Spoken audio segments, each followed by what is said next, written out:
Então vamos lá. Vocês já tiveram contato com a filosofia?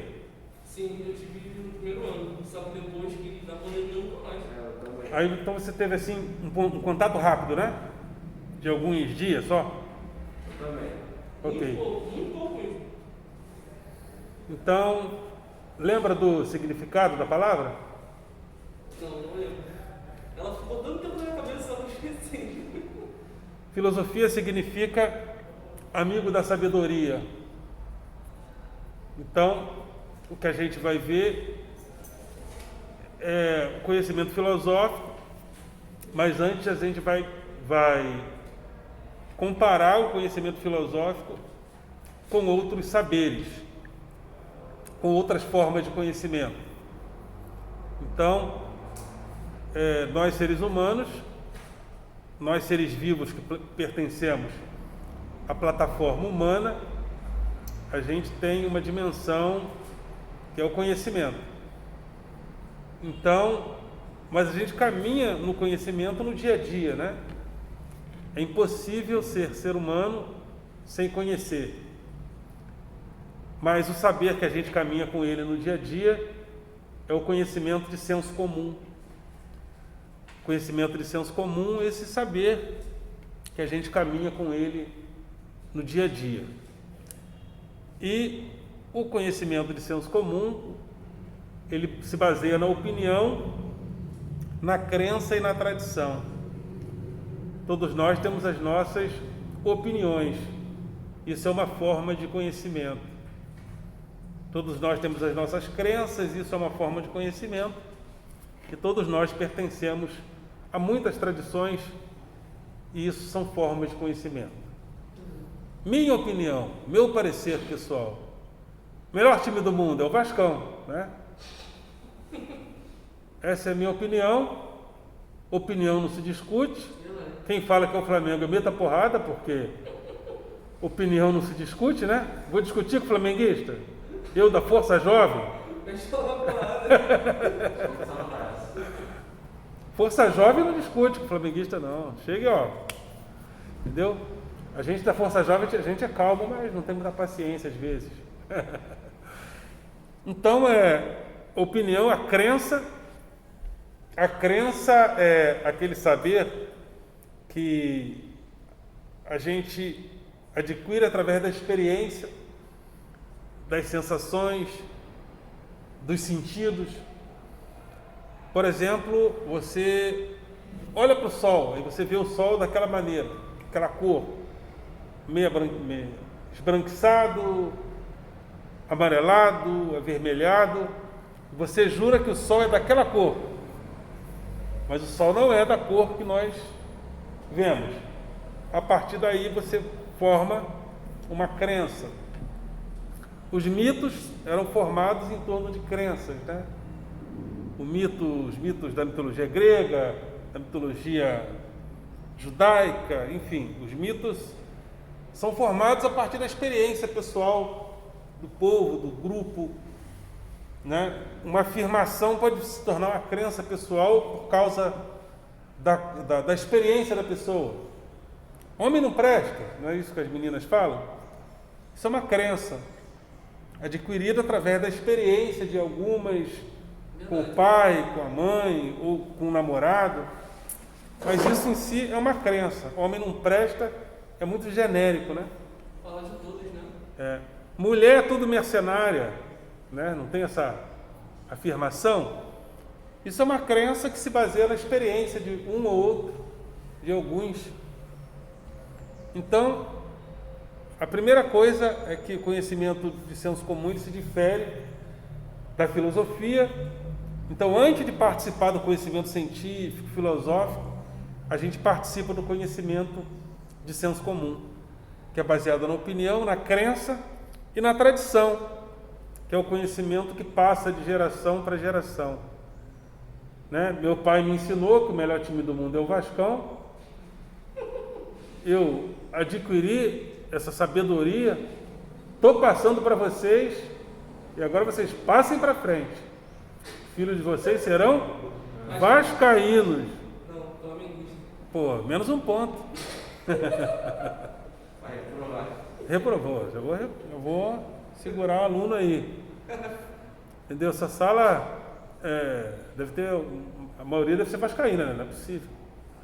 Entendeu?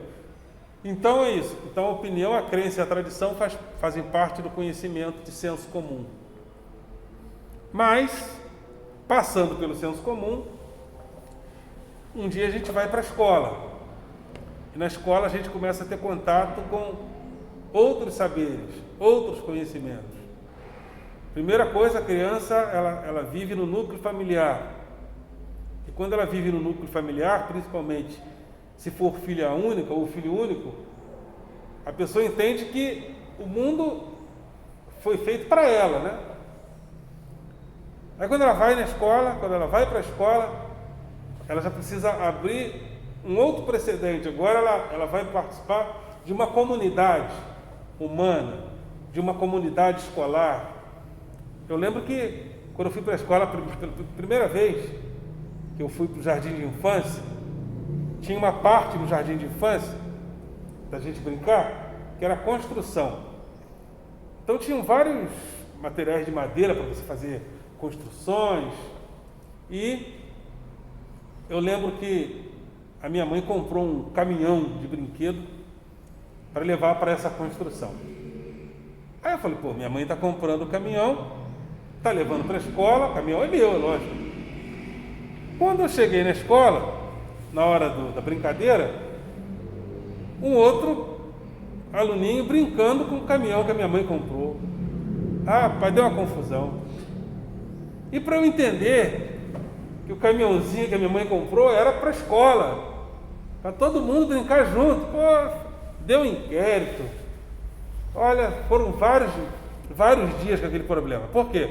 Porque eu estava passando de uma comunidade familiar, onde eu era relativamente o centro das atenções, eu dividia a atenção com a minha irmã. Depois que viria meu irmão, mas as atenções eram para mim, para a gente, para nós dois, né? Quando a gente ia na casa dos parentes, a gente dividia alguma coisa com os primos, mas ali eu já estava na comunidade escolar.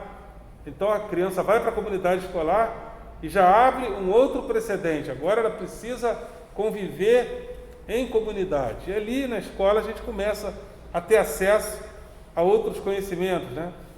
Essa primeira fase da criança é a primeira fase da cidadania mesmo. Na cidadania a gente vai conviver com a igualdade, com os direitos que são iguais. Então, a escola abre os primeiros precedentes desse conhecimento mais comunitário. Aí depois a gente vai para os primeiros anos do ensino fundamental, já começa a ter contato com as palavras, com os números, para depois a gente entrar no conhecimento científico. Aí a gente começa a estudar, né? Ciência, história, geografia. Aí depois a gente vai para filosofia, sociologia, enfim. Aí a escola abre o precedente da ciência, do conhecimento científico, e depois o filosófico, e depois o sociológico. E o conhecimento filosófico vem depois, porque no ensino médio, porque chegou-se à conclusão que para a gente fazer a crítica filosófica, a gente precisa caminhar por um tempo, né, para a gente ter uma maturidade para fazer a crítica filosófica, que realmente é uma crítica bastante sofisticada, no sentido porque a filosofia, diferentemente da ciência, a ciência procura resolver problemas. A filosofia não, a filosofia procura, às vezes, criar problemas. Ela pergunta mais do que... Tem mais perguntas, né? Ela pergunta. Então, às vezes, não há nenhum problema aparente. Aí a filosofia pergunta por um problema que aparentemente não existe. É por isso que Aristóteles falou que a filosofia começa com o espanto e a admiração. Só nós, seres vivos da plataforma humana, temos essa capacidade de perguntar, de fazer a pergunta crítica. Como assim? Então, é essa capacidade de fazer a pergunta crítica que, segundo Aristóteles, faz com que a filosofia nasça. Então, a filosofia nasce dessa perspectiva humana de fazer a pergunta crítica à realidade, porque só nós temos essa capacidade. Então a filosofia não tem o objetivo de chegar a resolver um problema como é a ciência às vezes. Né? Nós temos no Brasil hoje um problema de energia, uma crise de energia. Como nós vamos resolver esse problema? Tem que ter técnica, tem que ter projeto político para resolver o problema. Mas a filosofia, às vezes, e na maioria das vezes, penso eu, ela está problematizando, ou seja, criando um problema. Então, nisso também ela se difere dos outros saberes. Né? A filosofia abre precedentes para a criação de problemas. Então, segundo Aristóteles, a filosofia começa com o espanto e com a admiração. A partir do espanto e da admiração, a gente faz a pergunta crítica. E o que é a crítica? A crítica é a capacidade de avaliar, julgar e concluir corretamente. Criticar não é só falar mal, e nem é só falar bem. Criticar é avaliar, julgar e concluir corretamente.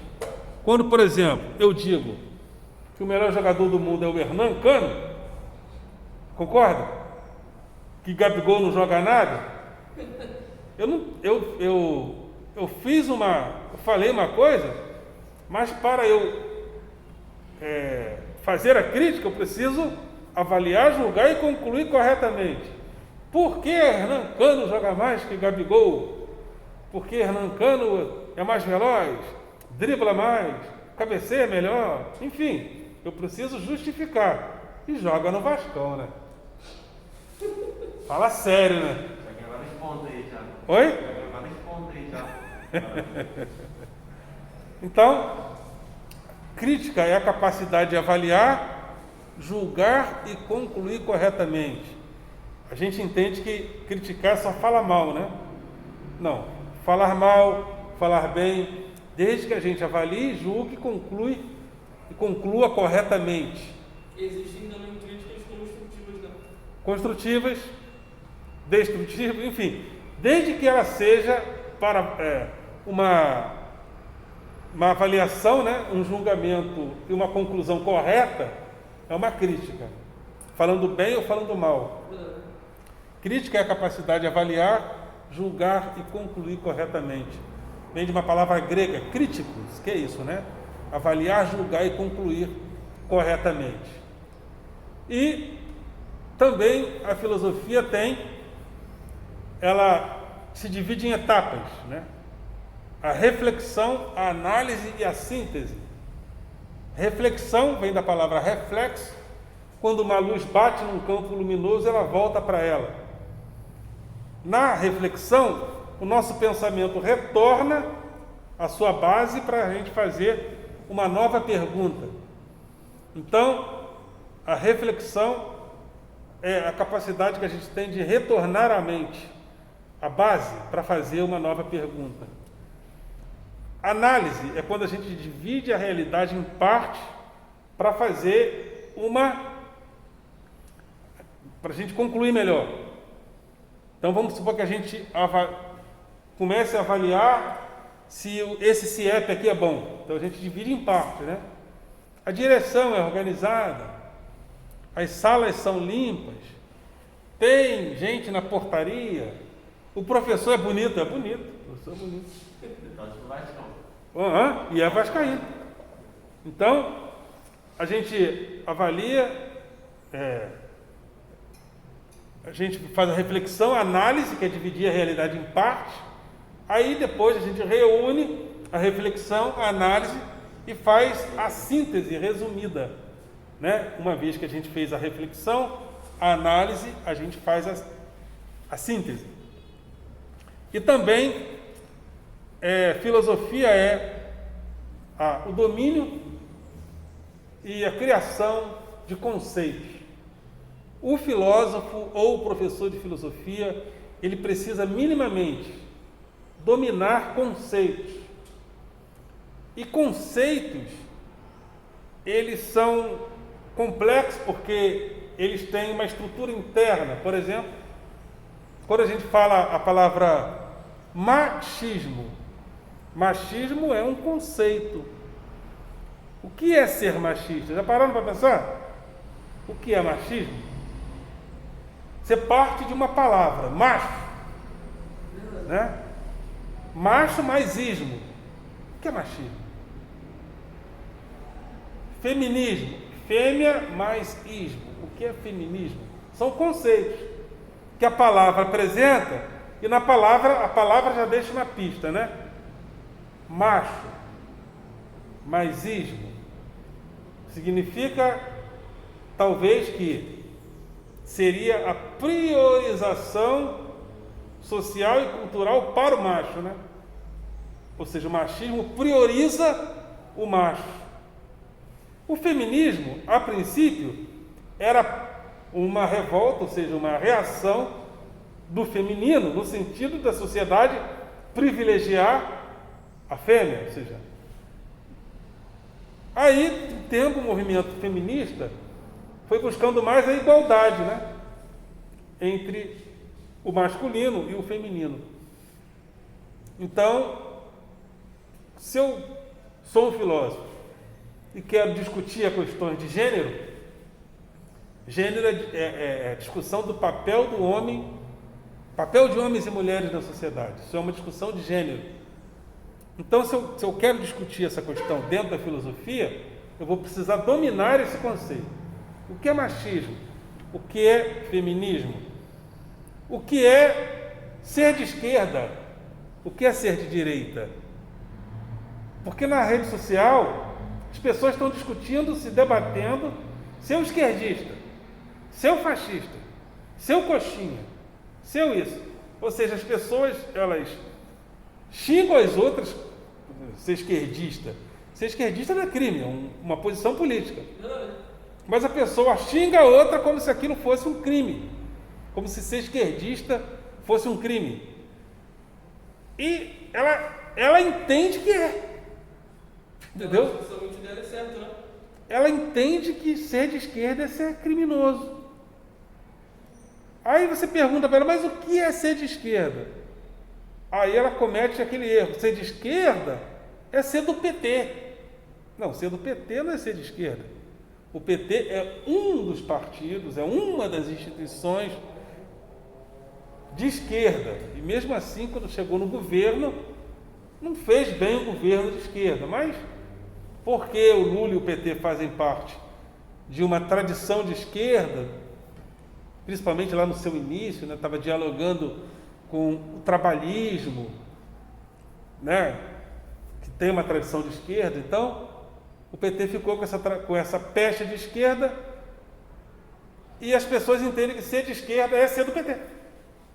Entendeu? E ser de direita é ser o quê? Aí, para a gente às vezes dominar um conceito, a gente precisa ir na história do conceito. E o conceito de esquerda e direita começou na Revolução Francesa. Revolução Francesa, vocês devem ter estudado história, né? A Revolução Francesa, ela foi uma revolução que venceu, através da revolução, a monarquia. A França e muitos países eram dominados pela monarquia. A monarquia que governava. E a monarquia pertencia à família do rei, à descendência do rei. Aí, a Revolução Francesa e muitas outras, como a americana, houve também nos países da América várias revoluções, ela substituiu a monarquia pela república, res publica, coisa pública, que no latim significa coisa pública. E por que essa mudança? Porque se a monarquia pertencia à família real, então o direito de governar pertencia à família. À república, o direito de governar pertence à coisa pública, pertence a todos. Pertence, é um direito republicano. Por isso é que, teoricamente, todos nós aqui também temos o direito de ascender politicamente e chegar até a presidência da República. Evidentemente que numa sociedade como a nossa, capitalista, essas coisas dependem de vários fatores, né? Mas, do ponto de vista do direito, nós podemos abrir um canal de YouTube, ficar famoso e chegar ao Congresso, como tem acontecido. Várias pessoas que chegam hoje ao poder eram youtuber, como aquele que falou que ia meter a porrada no ministro do Supremo e foi preso, Daniel Silveira. Era policial, começou a fazer um montão de vídeos de que eu bato, eu prendo, eu arrebento, e acabou chegando. Então, teoricamente, todos nós temos esse direito. Por quê? Porque o direito à governabilidade pertence à coisa pública, pertence a todos. Então, por isso é que a república substitui a monarquia. E na Revolução Francesa, alguns queriam a continuidade da Revolução e outros queriam que a Revolução não permanecesse, não continuasse. As pessoas que queriam que a Revolução continuasse, queriam o quê? Mais direitos, mais igualdade. Por isso que o lema da Revolução Francesa era liberté, égalité, fraternité. Igualdade, liberdade, fraternidade. Então, os ideais de esquerda... Então, o que aconteceu? Nas Assembleias Gerais, para definir os rumos da Revolução, os caras que queriam a Revolução, ou seja, mais igualdade, se sentavam à esquerda do rei. Os que queriam a continuidade, se sentavam à direita. Então, a partir da Revolução Francesa, quem é de esquerda ficou com... ou seja, as ideias de esquerda são as ideias que querem a igualdade. E as ideias de direita são as ideias que querem a liberdade. Só que a esquerda entende que se a gente priorizar demais a liberdade, uns vão ganhar demais, uns vão ser muito privilegiados, enquanto a maioria fica à margem. E aqueles de esquerda entendem que se o Estado intervir e promover a igualdade, não vai haver tanta desigualdade assim. Então, a ideia de esquerda começa basicamente pela conquista da igualdade. E as ideias de direita privilegiam a liberdade. Por isso é que é errado, aí quando a gente entende essas coisas, a gente vai para as redes sociais às vezes e vê as pessoas falando um montão de bobagens que não tem nada a ver. Por exemplo, não sei se vocês viram essa discussão, tem gente dizendo que o nazismo era de esquerda. Agora, ser de esquerda, a base da esquerda é a igualdade, né? O nazismo procurava a igualdade? A base do nazismo é a desigualdade. Ou seja, se eu sou europeu puro, pertenço à raça ariana, eu tenho privilégios que os judeus não têm, que os negros não têm, que os homossexuais não têm. Então, a base do nazismo é a desigualdade. Ou seja, o nazismo é de extrema direita, ou seja, além da desigualdade, é uma desigualdade racista. Então, quando o cara fala que o nazismo é de esquerda, é porque ele não conhece essa base. Por isso que eu falei, às vezes, para dominar um conceito, é importante às vezes, retornar na base do conceito, onde ele nasceu. Então, ser de esquerda, as ideias de esquerda têm por base principal a igualdade. E as ideias de direita têm por base principal a liberdade, né? A princípio, não. A princípio, as ideias de direita eram... Por isso é que a direita é, às vezes, relacionada ao conservadorismo. Por quê? Porque os caras da direita queriam a conservação daquela sociedade desigual e monárquica. Então, pode ver que, às vezes, o cara de direita ou de extrema direita, ele enche a boca para falar que ele é conservador. Eu sou defensor da família tradicional. O presidente, que se diz de direita, sempre vem com esse papo, né, que ele é a favor da sociedade ocidental. Cristo. Ok. Fica à vontade.